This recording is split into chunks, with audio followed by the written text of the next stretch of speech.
Tony Johnson here from Team Solitary Pro. This has been a long time coming. This is a deck tech for the Bant Snowblade deck that I've been rocking the past couple of weeks. This video is sponsored by Card Knock Life and Solitary Pro. We're going to be talking about Bant Snowblade. The reason why I've been getting a lot of requests since I posted that article online about firing up the Forge, talking about all the new Stoneblade decks in Modern, and the real reason why I did that is to help people get kind of like their balance and ground on where to go with Stoneforge Mystic in the Modern meta shift post ban of the Hogak and Faithless Looting. So we're gonna hop right into it here. This is the list that I've been running the past couple weeks, tweaked it a little bit.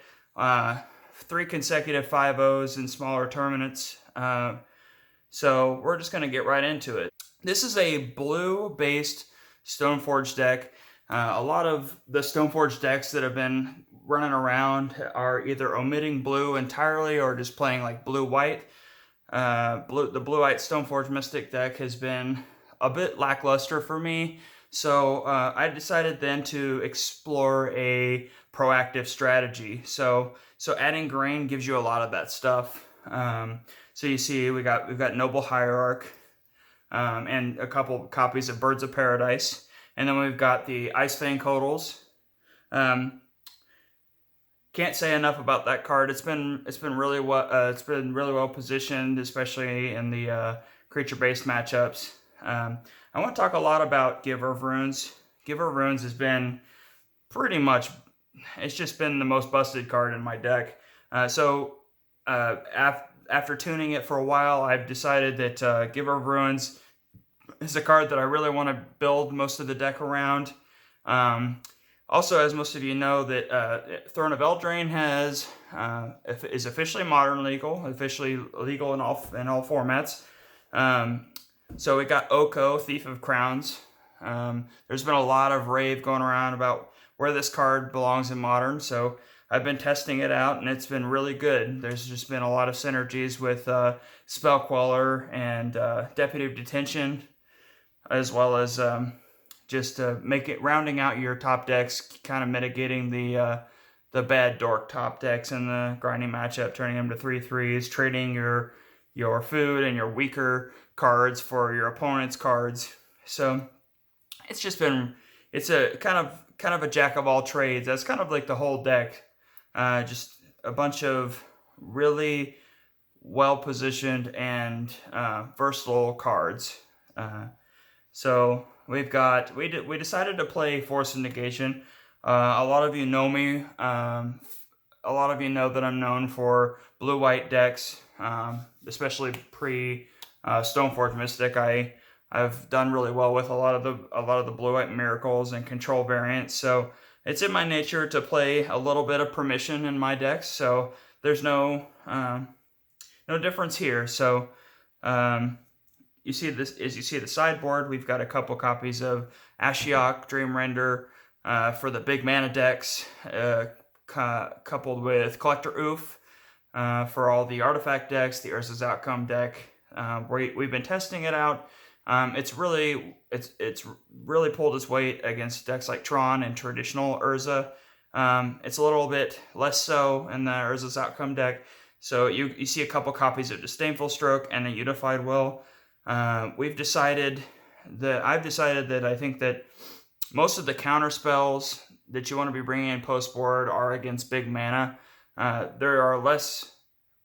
It's unlike Blue Eye Control. With Blue Eye Control, you have to control the field throughout the entire game. Whereas we just sort of don't care. We have a board presence. There's a lot of combat tricks we can use. A lot of ways we can lock our opponent out of the game with Giver of Runes and getting some really good sword hits. We got a second Tireless Tracker. We have a Tireless Tracker in the main here. So second Tireless Tracker for the grinding matchups.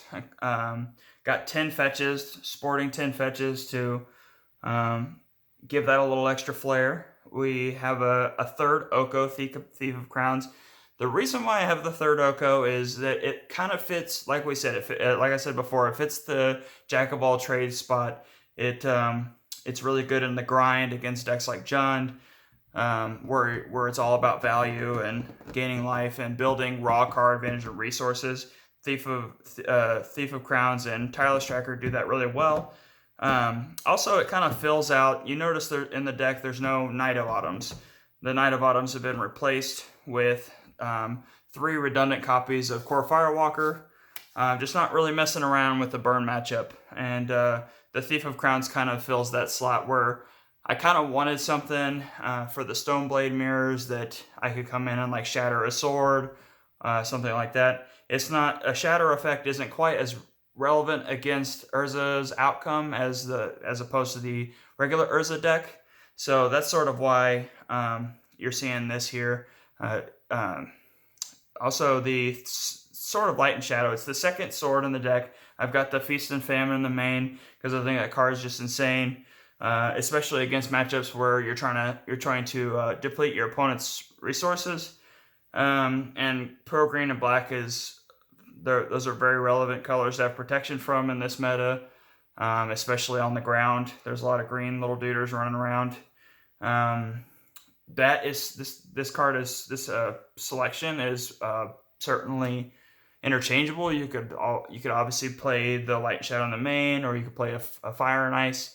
But this is, for now, I think the Light and Shadow is the most important part of the sideboard, because you're playing 23 creatures in the main, and you've got quite a few creatures in the side. So we're kind of taking that route along with kind of like how Humans does. They use kind of like some bears, some hate bear effects, and then they use some of their cards to permiss and get the game over with. So the land base is pretty standard. We've got 10 fetch lands. We've got 4 prismatic vistas to kind of combo with our Icefang Coatls, turn them on a little bit. You notice I'm only playing 3. I'm trying out 3.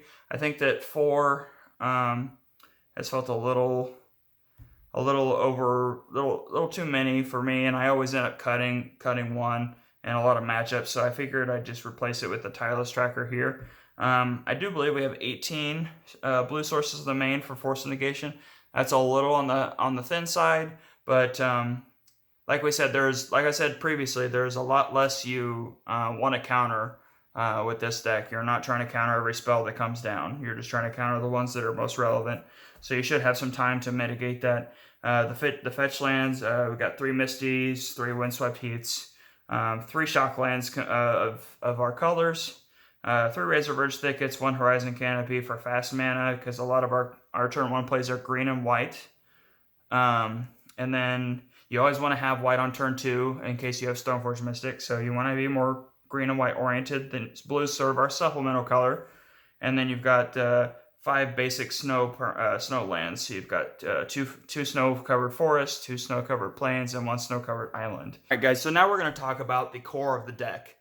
As I mentioned previously, we are playing 3 copies of Giver of Runes because we think the card is really synergizes well with a lot of what we're trying to do with this deck. We're trying to play this little game of keep away with our opponent,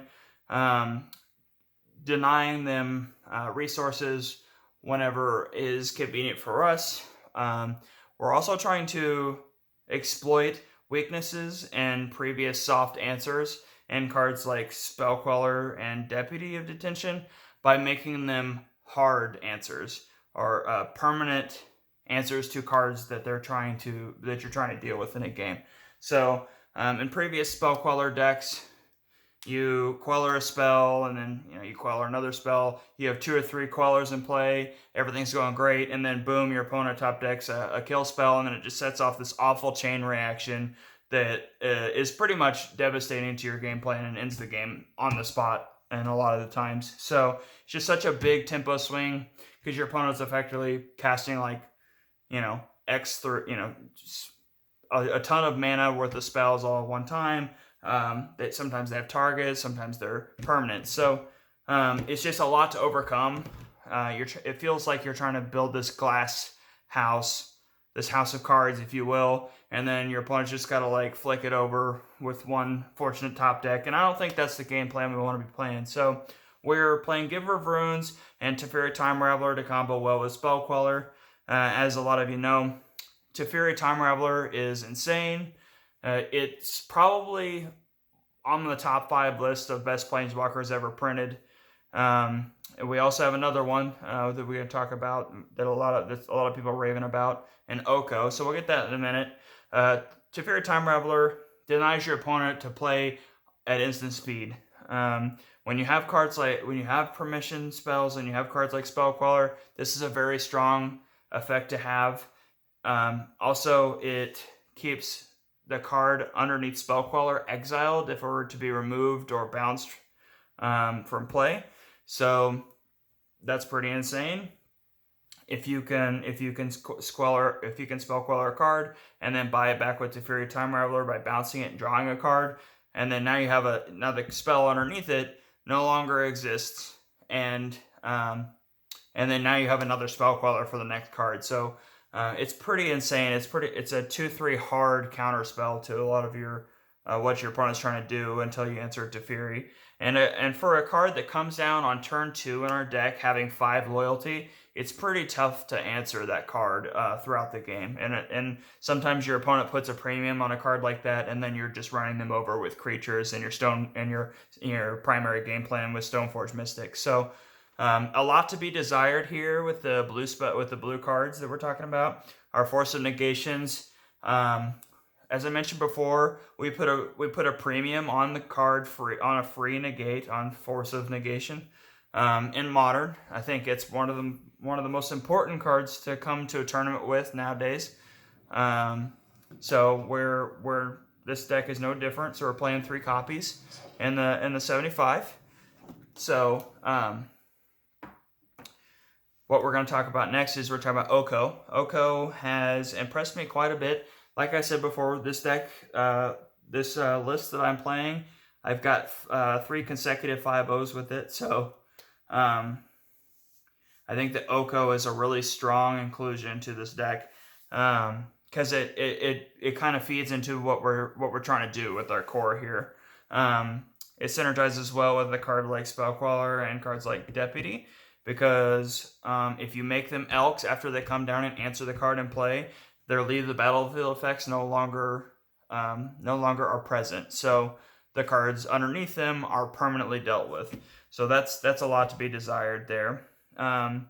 It coming down, and it's just such a good tempo swing, making food tokens for life gain. So and trading your useless card, like towards the end of the game, you have a bunch of cards like redundant copies of Birds of Paradise or redundant copies of Stoneforge Mystic that you've drawn, and you know. So there's lots of things that you can trade with or trade in and trade up, and kind of bury your opponent in this value game. So, and it's also the reason why Oko is really insane in this deck is because you have mana ramp, you have your dorks. So a turn 2 6 loyalty planeswalker is likely to stick around for quite a while. So that's why what this deck is trying to do is press an early mana advantage and use some really strong tempo plays to drown your opponent out of the game. So we talked about Sword of Light and Shadow previously. You bring it in and matchups where life gainer is relevant, where grinding matchups is relevant. Just being able to buy back cards like Spell Queller, cards like Tireless Tracker, is just a really important effect to have when you're grinding. So, like I said before, Giver of Ruins has been nothing short of impressive in this list, and I plan to. I mean, I've even considered going up to 4 copies, but I think 3 is the sweet spot for now. Now that we've talked about the core and the 60, it's time to talk about the sideboard and what thought process I took to choose this specific 15. So in Modern right now, there are really just 3 different strategies going on. So people are either playing fair grindy decks, big mana strategies, or some kind of artifact busted thing. So, and then there's sprinkled in with, your mainstays. So, burn and things like that. So, when approaching this 15, I kind of wanted to be, unlike your other blue-white kind of strategies that a lot of you guys are used to when approaching blue. Blue-white decks usually have a lot of one-ofs, and because you have a lot of card advantage, ways to sculpt your hand, and ways to buy back those spells with Snapcaster Mage. So that is one card that we are lacking. Snapcaster Mage combos really well with really specific counter spells in cards like Disdainful Stroke. So we don't have the ability to buy back spells in this deck. So as a result, we must compensate by playing a higher density of the ones that matter. And we're focused on, we're not playing cards like Spell Pierce, cards like Dovin's Veto. We're playing we're playing the permission spells that counter cards that kill us, really. Or cards that kind of just end the game. So that's why we've chosen to play Disdainful Stroke. I have the third Unified Will in here. I think that it might be just better to have another, like a third Disdainful Stroke, because all you're trying to counter, a lot of this deck has problems with big mana strategies, specifically Tron. So we have Stony Silence for the early lock piece, and then we have Disdainful Stroke for the bombs. So I think that it might be appropriate to just play 3 copies of Disdainful Stroke and call it a day, because the more I play with this deck, the less often I bring in Unified Will. You don't bring it in against Jund, you don't bring it in against creature strategies, you don't bring it in against burn. I mean, it's just not, it's negate or counterspell is just often not what you want to be doing, unless the card that you're trying to counter has such a high impact on the game. Cards like Scapeshift, Primeval Titan, Karn, sometimes Wrath of God, some things like that. So that's kind of why we're putting a high premium on Disdainful Stroke in this sideboard. Sword of Light and Shadow for life gain and grindy games to buy back our cards, buy back our creatures, and keep the train rolling. Oko Thief of Crowns is kind of like the Jack of all trades slot, the third Oko. We have 2 main deck, so the third Oko in the sideboard to come in against grindy creature matchups and burn, or if we just need an extra answer to some problematic permanents. We have 3 copies of Collector Oof. I think that Collector Oof is very important to have right now. It's a big silver bullet against a lot of the Urza's outcome decks, and it's insane against Tron. So we're keeping it 3 copies. A lot of people are choosing to play 4, but like I said, our premium on Disdainful Stroke is so high that I'm cutting 1 to play more Stroke. Ashiok, it's Shadow of Doubt on a body that doubles as a decent answer to graveyard strategies. So if you do play against that dredge opponent in the building, Ashiok is a decent route. It's not the best. It's obviously not Rest in Peace, but we're really trying to attack big mana with this deck. So now we have the 3 Core Firewalkers. Core Firewalker is a very narrow card, but it's a very strong card against Burn. Burn had a really nice showing in the past couple SCG opens. Couple copies in the top 8 when Harley Fuhrer won it with Urza. So and that trend is continuing. So I was hoping it was kind of going to die off, but for now we're sticking with the 3 Core Firewalkers. We're just not going to mess around with that matchup. Tireless Tracker. This is the second Tireless Tracker on the sideboard, so it's pretty self-explanatory. Really just bringing it in against matchups where you want to draw a bunch of cards, press an advantage. The matchup where you're the big aggressor and you're trying to develop some card advantage and get a big dude on play. Deputy of Detention is the sort of Maelstrom Pulse of your sideboard. Just a versatile answer. They can come in. We have 2 copies of it in the main. So a lot of our deck is pretty focused on playing 2, 3, 4 copies of the very important cards, and then just letting our aggressive nature do the rest. So some cards to consider going forward. If you don't like force negation strategies, I've been testing some of the Ranger Captain deck. So Ranger Captain of Eos can pretty easily slot in for that force negation spot. Some people are playing Collected Company and cutting some walkers from the main, playing 3 or 4 copies of Collected Company. Kind of a more creatures toolbox, Bant Company strategy. I'm not a big fan of that because I think Collected Company's Time of Modern is probably nearing its end or close to it with the printing of Once Upon a Time. I think that value strategies are fine, but I think there are just more powerful things to do in Modern right now. But Ranger Captain is a good inclusion if you don't like Force Negation and you want something a little bit more aggressive. You can tutor cards like Giver of Runes and Caustic Caterpillar I've seen even some copies of Hex Drinker running around to tutor with it. But the big synergy with this card is that you can actually get your opponent, like if you're playing a big mana strategy that's playing mostly at Sorcerer Speed, decks like Scape Shift and Tron, things like that. Ranger Captain of Eos actually loops with Sword of Light and Shadow. So if you play it, tutor your card on your opponent's upkeep, sacrifice it, sacrifice Ranger Captain, and then they can't play non-creature spells for the entire turn. Comes back to you, you hit them with Sword of Light and Shadow, you get back the Ranger, and it goes on like that. So sometimes it's really good to, it's kind of an interesting little loop going on that kind of locks your opponent out of the game. Shalai, you have a lot of creatures in your deck, and it's important sometimes for you to have a value creature that has some evasion. So Shalai has a Gavany Township effect on the body text, so it's sort of that value slot that you can bring in and kind of have some extra beef against burn and decks like Valakut.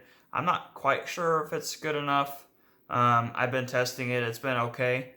But time will tell. So big busted thing you can do with Shalai is take Giver of Runes plus Shalai against Valakut or things like that. You just kind of lock them out of killing any of your permanents, and then kind of having keeping Shalai protected. So everything has hexproof basically if you have Shalai in play plus Giver of Runes. Galactique. Galactique. I don't think that this card is worth playing if you have access to blue in your deck. Just, Engineered Explosives, Court of Calling. A lot of the Court of Calling isn't really a card that you see much anymore. And it's really, its primary purpose is to shut off big mana decks, and we're already doing that quite a bit here. And I think that we need to exploit our access to blue and kind of play the best counter spells we have in our suite. So for that reason, Galactique's out for me. Winds of Abandon is interesting because, if the format does get a little bit more creature oriented, it's good to have a card like this. It's a one-sided board sweep, and you have dorks in your deck, so you're not casting it on turn 6 all the time. And it could be pretty big blowout when you're got them weird, awkward worship creature lock board states. And it's also an extra removal spell against creature-based combo decks, like the Devoted Druid combo deck. This deck isn't the best at dealing with things like that. So if you want something like that, you can play a Dismember or Winds of Abandon. I like that. Next we have Thragtusk. Thragtusk kind of serves... there's a lot of talk about the 15th slot in this deck. So the 15th slot in this deck can either be the Unified Will or the Oko, I guess. Basically just the Unified Will. Usually the 15th slot with my strategies, I usually try to combine it. Try to pick a card that is good in two matchups that you don't really need to see, but if you see it, it's kind of a bomb. So it's kind of like your bomb card. So Thragtusk is pretty good against burn decks if you can survive that long, gaining 5 life. It's also a really grindy card in matchups like Jund and stuff. So looping it with Sword of Light and Shadow is obviously really good. So there's the considerations for Thragtusk, but I like to keep my deck kind of lean because I think that the higher CMC you go in Modern, the less likely your deck is going to function properly. So extra copies of Tireless Tracker never hurt anybody. Veil of Summer is interesting. Notice that a lot of only 3 of my cards in my 75 or in my sideboard are non-permanents.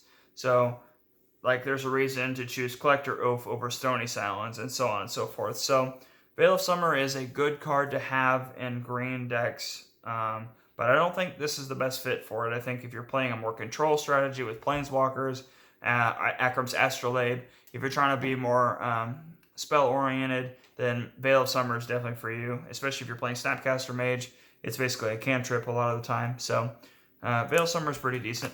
Night of Autumn is good, but I think Oko's better.